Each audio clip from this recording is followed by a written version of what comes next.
Hey guys, and welcome back to Darkhorse Paranormal. We step in once again to another vampire episode. With that being said, we bring to you in the midst of death. They are in life.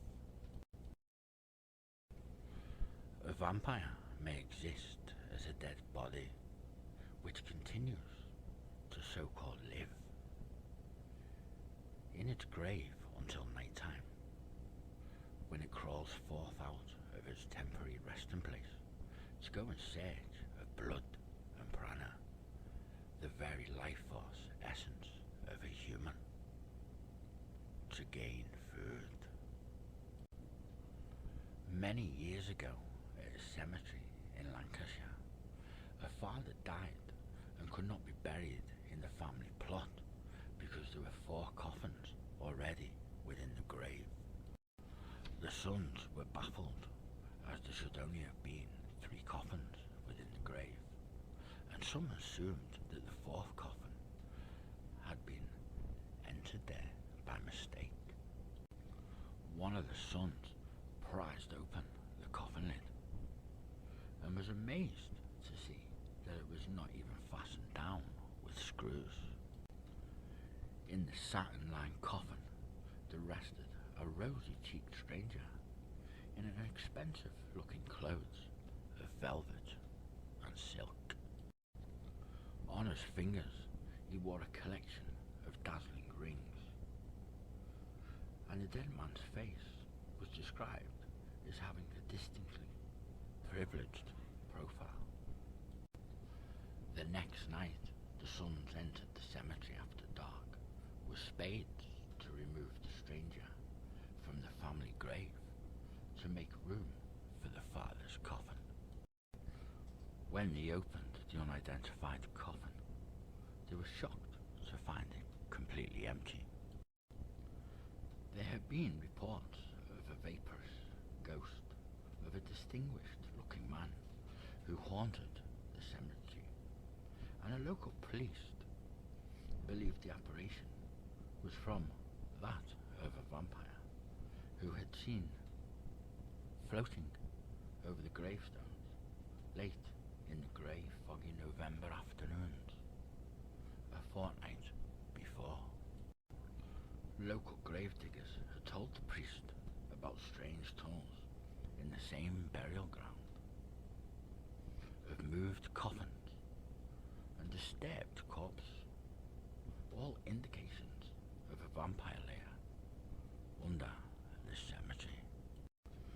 There have been many well-documented cases of moving coffins and other baffling subterranean mysteries concerning graveyards, printed within newspapers of the world, and there's a strong possibility that many of these restless graves are the result of vampire activity.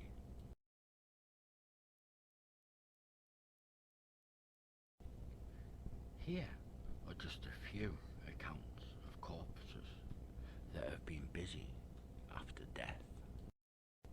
Situated in the icy Baltic Sea, the bleak rocky island of Ozil is better known for the whiskey it exports around the world.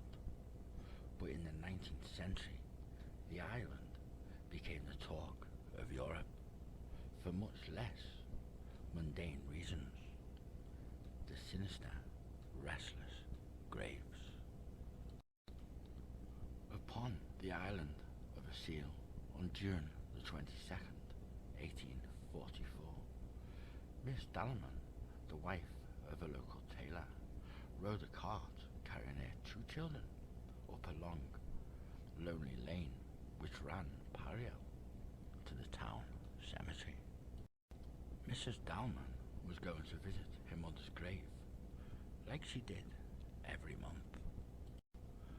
The cart turned past many chapels adjoining the cemetery, which had been built by the island's wealthier families, and finally came to a halt in front of the Buxoden family chapel, where Miss Dalman hitched the horse to a post.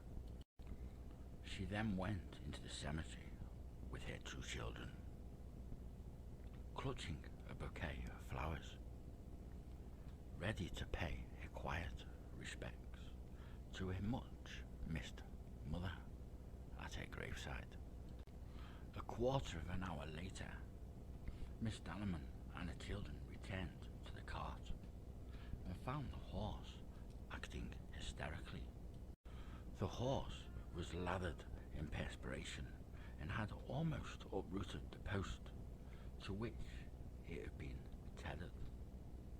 Mrs. Dalman tried her utmost to calm the horse down, but the animal reared up on his hind legs and seemed terrorized by something.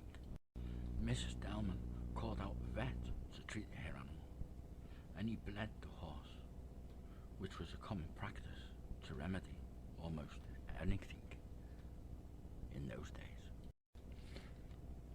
The horse finally settled down, and the vet suggested that the animal had perhaps been stung by a bee. It, however, was reported on the following Sunday the same thing happened again, this time to 3 horses, at all different times. Each one of the horses that had been tied to posts outside the Boxwalden chapel were found quivering and acting strangely when the owners came to mount them. The same explanation was offered by the vet who had treated Mrs. Dollarman's horse. Bee stings. However, on the very spot where the 4 horses had been terrified by something, a number of villagers heard a heavy rumbling sound coming from the Boygan family vault beneath the chapel. Over the next few days, the strange subterranean disturbances continued to be heard, and the eerie rumours about the restless graves of Boxhowden Chapel began to circulate through the town. The strange gossip finally reached the ears of the Boxhowden household through the servants, but the weird tale was dismissed as the slanderous innovation of some enemy of the family. The tad tale about the supernatural goings-on in the vault refused to die down, so the Boxhowden's family informed the authorities and arranged them to witness the reopening of the vault in an effort to end the silly rumours. When the Boxhowden family vault was opened, the investigators found a chilling surprise awaiting them. All of the coffins were piled on top of one another in the centre of the vault.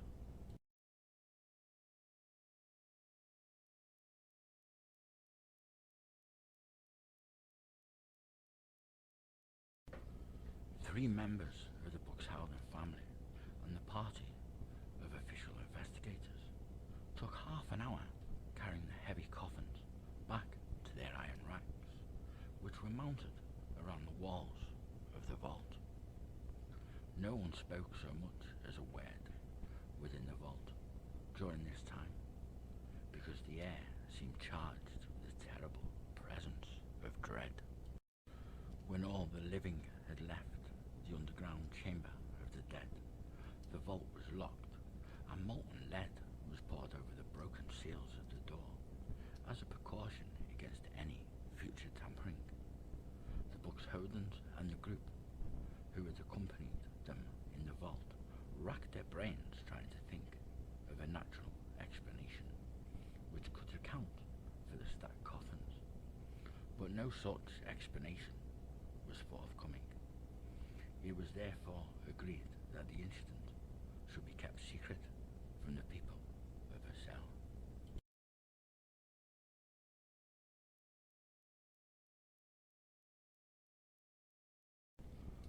On the 3rd Sunday of that July, 11 horses tethered to posts outside Boxhowden Chapel became hysterical during evening mass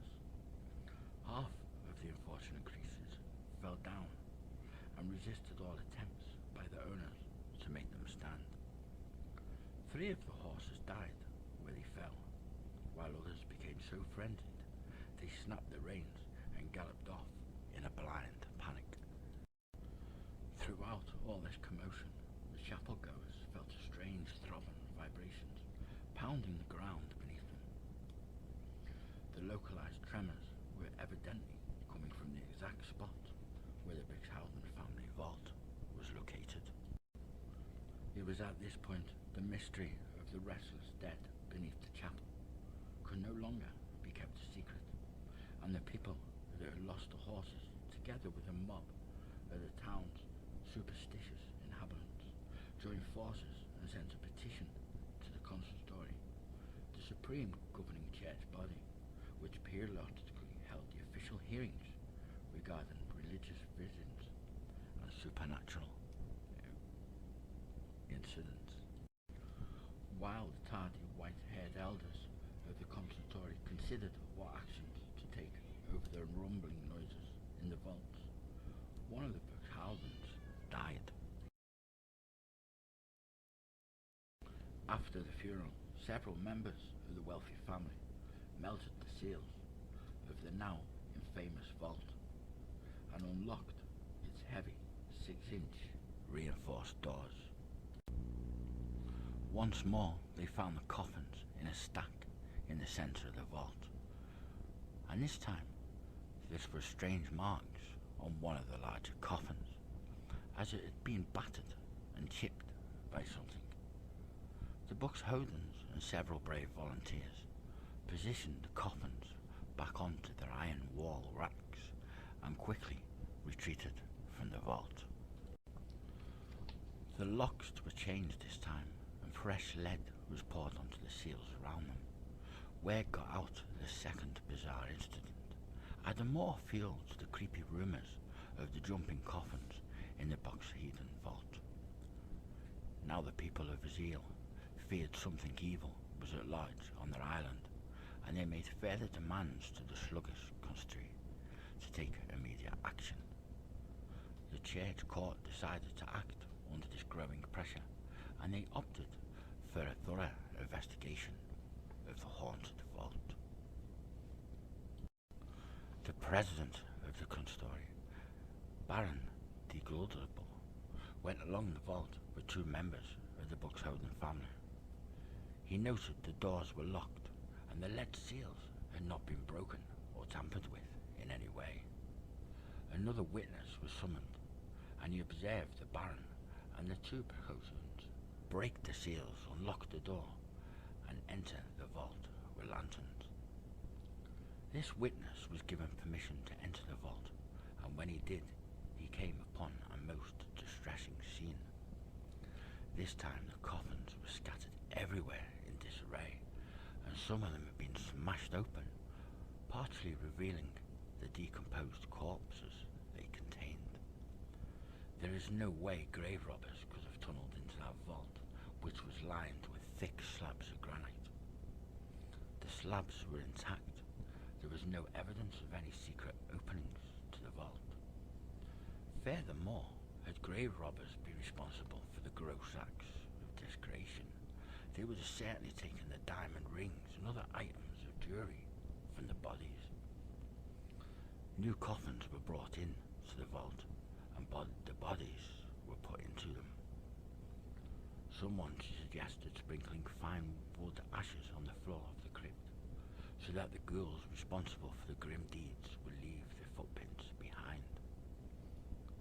This suggestion was taken up, and a fine layer of ash was duly sprinkled on the vault floor. The Buxhaven vault was locked and sealed once again, but the Baron de Glunstable still suspected foul play by persons unknown, who were perhaps tunnelling into the chamber.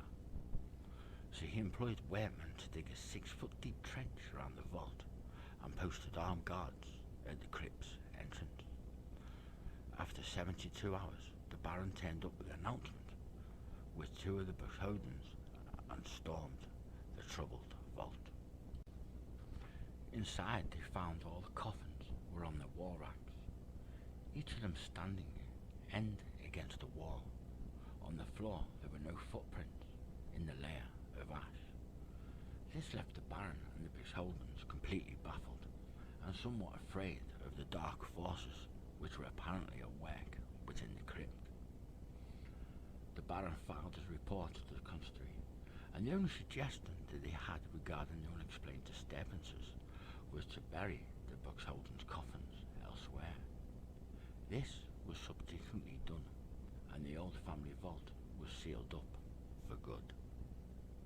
The mysterious movements of the coffins in the Beholden vault are paralleled in a similar account of mobile burial caskets that have been reported in various countries.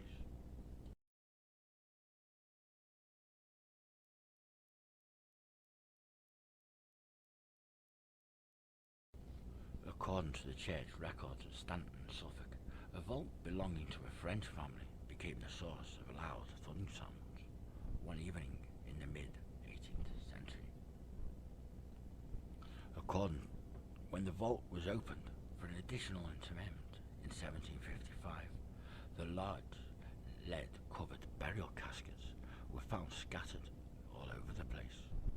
One of the coffins was resting on the fourth step on the stairway leading out of the crypt. It was so heavy it took 8 men to reposition it on its wooden bear. Grave robbers were initially blamed, but the locks in the vault hadn't been tampered with, nor had the seals.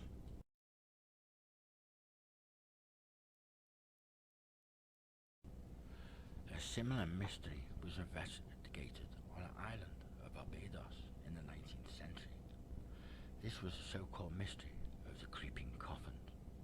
The chilling story dates back to 1724, when the Warrantons, a family of planters, constructed a magnificent blue Devon marble tomb at Christchurch, Barbados. The locals thought the tomb was more of a fortress than a resting place of the dead. The fourth place measured 12 feet in length, almost 7 feet in width, and was sunk into the ground. For some reason, none of the Warlands went into the tomb. The first body that lay there was that of Miss Thomasina Goddard on the 31st of July 1807. In the following year, the vault came into possession of the wealthy slave-owning family of Thomas Chase, who purchased it to entomb 2 daughters in 1808 and 1812. When the Chase tomb was reopened in July 1812 to lay Darkhorse Chase to rest, the coffins containing the Chase daughters were seen to be standing on their heads. Thomas Chase, the head of the family, never recovered from the shock of seeing the inverted coffins, and he became so mentally disturbed he committed suicide a month later. On August the 9th, his very heavy lead-lined coffin was also placed in the vault by 8 pallbearers. On September the 25th, 1816, the Chase vault was reopened to receive the coffin of Samuel Brewster Ames, a little boy who was distantly related to the Chase family. Once again, the coffins in the vault were found disarranged. Only the burial casket of Mrs. Goddard was still within its original place. The other coffins looked as if someone had scattered them across the vault.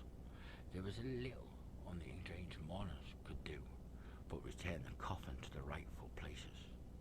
Later that year, on November the 17th, the vault was opened once more for the Samuel Brewster, whose coffin was being transferred from its original grave in St. Philip's Churchyard. The sinister reputation of the vault was now so well known. Crowds of curious people gathered around the eager anticipation of further developments. They were not disappointed, because once more it was discovered that the coffins of the Chase tomb had been thrown about again. The coffin containing Miss Goddard had been battered open, and her remains had been exposed. The desecration was linked with an abortive slave rising that had been severely stumped by the authorities, with much bloodshed earlier that year. But the connection was later ruled out, as there was no way anybody would have entered the stronghold of the Chase tomb.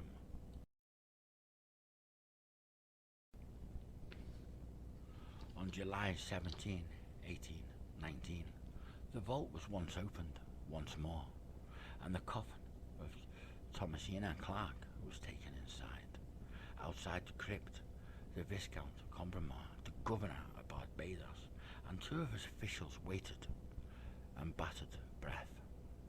Among the hundreds and hundreds of spectators, yet again, the coffins were lying about the tomb in different directions. Viscount was allowed in, and they were baffled by the scene that met his eyes. He had watched the masons cut free the marble slab door of the tomb, and he had seen the execration of the faces of the slave gang who dragged that slab aside. He wondered what force of entity could have evaded such an impenetrable crypt to throw coffins about. After the coffins were lowered back to their original positions, fine-grained sand was sprinkled over the entire floor. This would surely reveal the traces of the mysterious deceptor. This time, when the vault slab was closed, the Viscount left the impression of a seal within the cement. By the end of the following year, burning curiosity had gotten to the better of everybody on the island, and they begged Viscount to reopen the Chase tomb to see if anything had happened. After a debate on the requests of the islanders, the governor bent to the public pressure, and he authorised the reopening of the notorious vault. The seals on the cement were yet intact, but yet the interior of the crypt was inspected. The coffins were again found strewn across the vault. Whatever had moved the coffins had done it with such violence. There were large dents in the walls of the chamber made by the impact of the lead coffins, and yet there were no marks on the sand on the floor of the vault.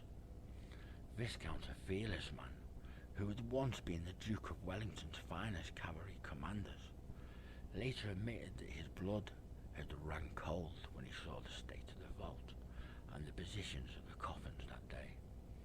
In the end, Viscount had the coffins removed from the accused tomb and had them buried elsewhere. The Chase tomb was put on the market, but because of the eerie reputation, it was never purchased and still lies empty even today. People on the island will not venture near the black mouth of the open tomb's entrance after dark.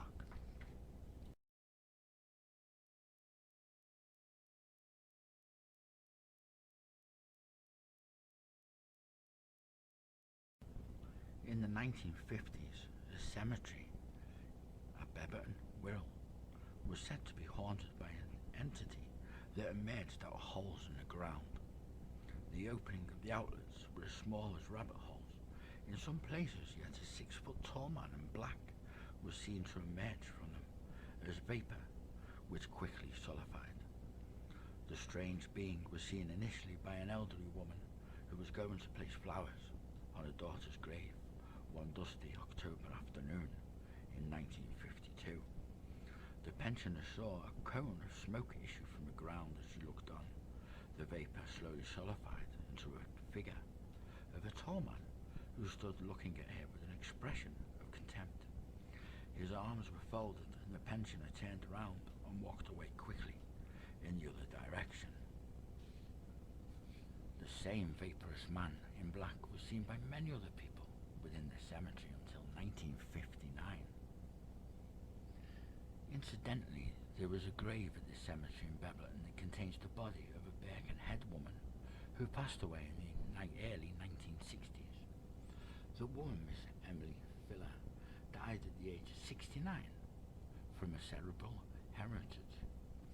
But her 33-year-old son was also distressed at losing his beloved mother.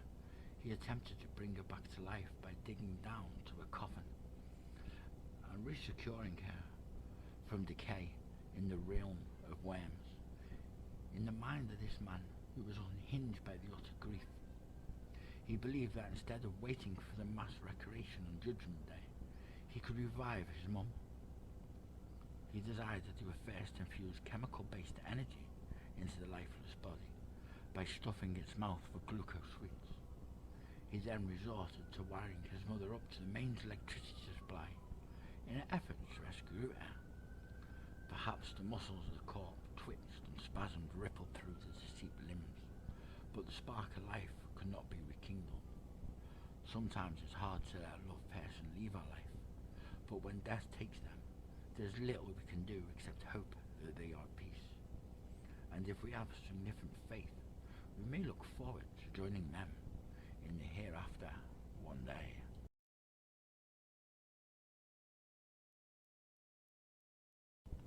The Frankenstein-like son was watched by curious neighbours entering and leaving a certain house that served as his ad hoc laboratory, and in the end the authorities swooped in on this grim adobe and came upon the exhumed corpse laying in his unburied food with sweets contained by its bulging cheeks and wires trailing from the decayed body to the mains outlets.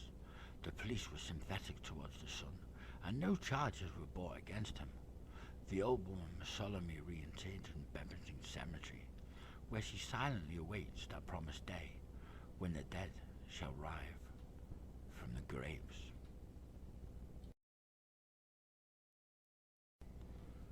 If a vampire can cheat death by rising from a grave, they can survive disasters that no human could live through, right?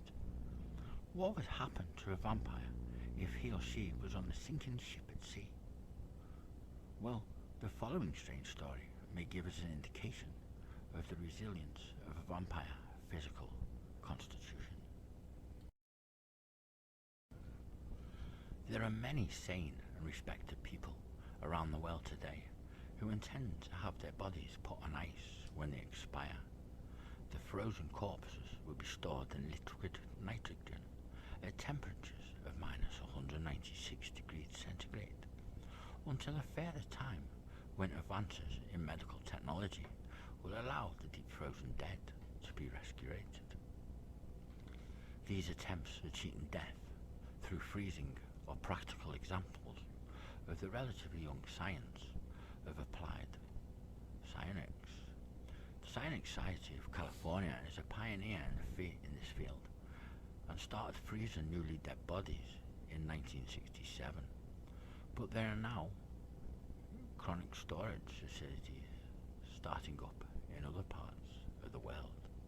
Many scientists still regard the prospect of cryogenic immortality as a slim and laughable chance because it's still difficult, if not impossible, to freeze human tissue fast enough to avoid virtual cell destruction. This problem will undoubtedly be resolved in the not too distant future, and already rumours entering human embryos have also been successfully frozen at sub-zero temperatures. Moral watchdogs are concerned at the pace and progress of cryonics, and recent registration in Britain is limited to period scientists can hold the embryos in a cold storage. We don't have to look at cryogenics to see examples of deep frozen mammals. Nature has already beaten us to it in the summer of 1977. A perfectly preserved specimen of a 6-month-old baby mammoth was disinterred by a bulldozer from Permafrost in the Yukon Republic of the former USSR. This baby mammoth, nicknamed Dinah, is over 10,000 years old. In 1900, a large Russian mammoth was found in Berezovka, standing upright in the Antarctic permafrost. The frozen beast was so perfectly preserved by the sub-zero temperatures that the ancient buttercups it had been eaten when it died were still stuck to its tongue. No reason has ever been given to explain why the mammoth died so suddenly. It never had a chance to swallow the flowers, but the beast seems to have been literally frozen in its tracks. Human bodies that have been frozen naturally in Arctic conditions have been reported from time to time. In August 1984, scientists chipped through 5 feet of gravel and permafrost on Beachley Island, which is situated at the entrance to Canada's Wellington Channel. What the evacuating scientists came across was breathtaking. 3 graves containing the bodies of sailors who had died in 1846.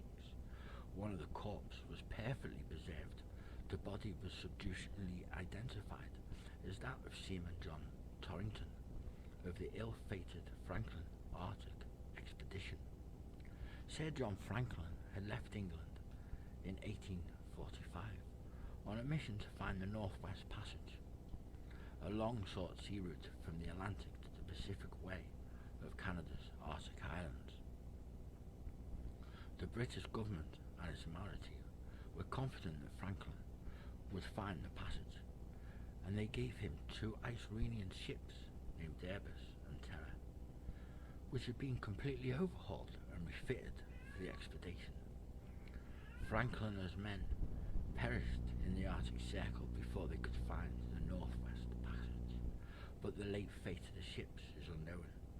However, in 1851 the captain of the crew and the brig named Renovation were astonished to see 2 full-size ships perched on top of a huge iceberg in the North Atlantic. 2 old sea dogs on Renovation identified the ships through the telescope. They were frozen wrecks of Erebus and Terror. The 19th century icebound wrecks were allegedly seen once more in the early 1950s, still embedded within an iceberg.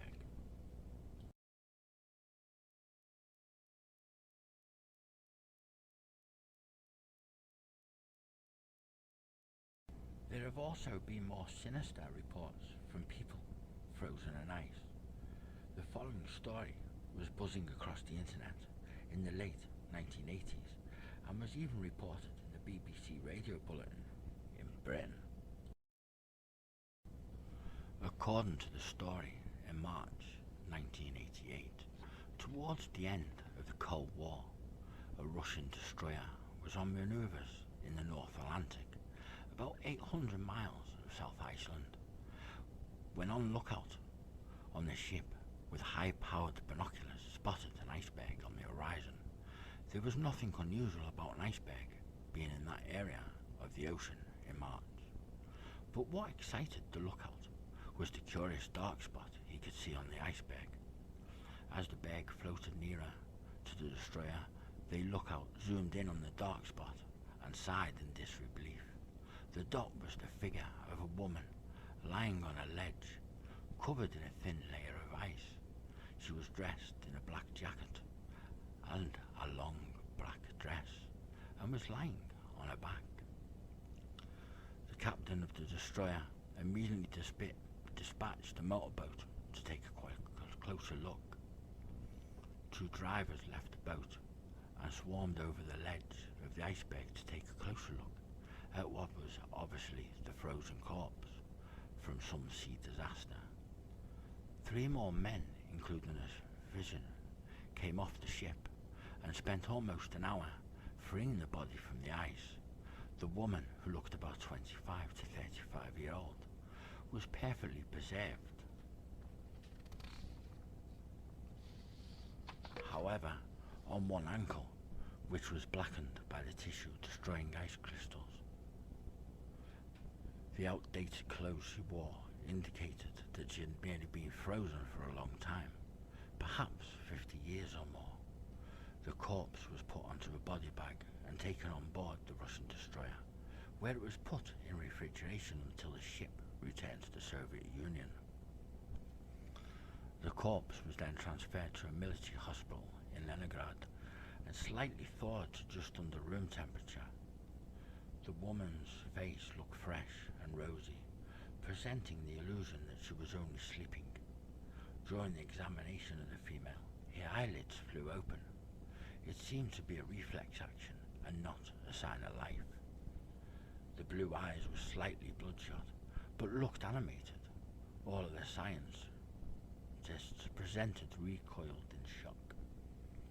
The eyes then rolled upwards, and the eyelids of the corpse flickered and then closed.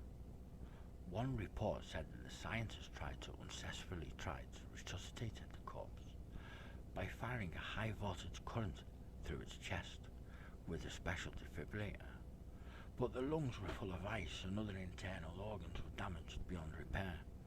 However, there were late reports of the woman being successfully revived. In the pockets of the woman's coat, several papers and belongings were found.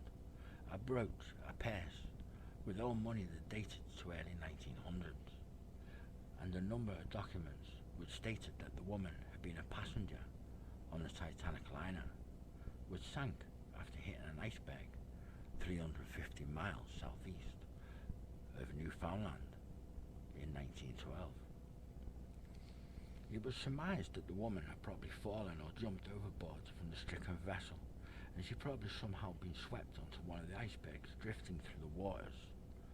The story was reported in some Russian satellite states, but the Soviet Union allegedly hushed up the strange find because the Russian destroyer that came across the icebound corpse had been involved in electric eavesdropping on very low frequency broadcasts from American submarines. The woman had allegedly sailed as a second-class passenger on the ill-fated Titanic and had originated from London, but the authorities in the USSR provided no further information on this intriguing case. What else but a vampire could survive the Titanic disaster and remain frozen in ice for over 7 decades? Could the vampire have been seemingly indestructible person who survived the following maritime disasters? In 1664, the ship sank with 81 passengers on board in the Mental state of North Wales. There was one survivor, a red-haired man named Hugh Williams. On December 1785, the ship sank with 80 passengers on board, again in Many Strait. The only survivor was a red-haired man named Hugh Williams. In the 1800s, the ship sank in the Many Strait with 25 people on board. All the passengers drowned except for one, a red-headed man named Hugh Williams.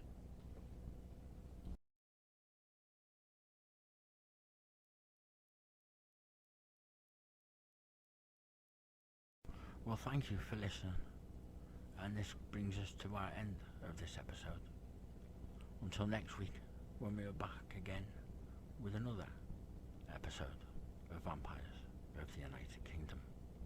If you haven't already, please feel free to like and subscribe and hit the notification bell. It helps our small channel to grow.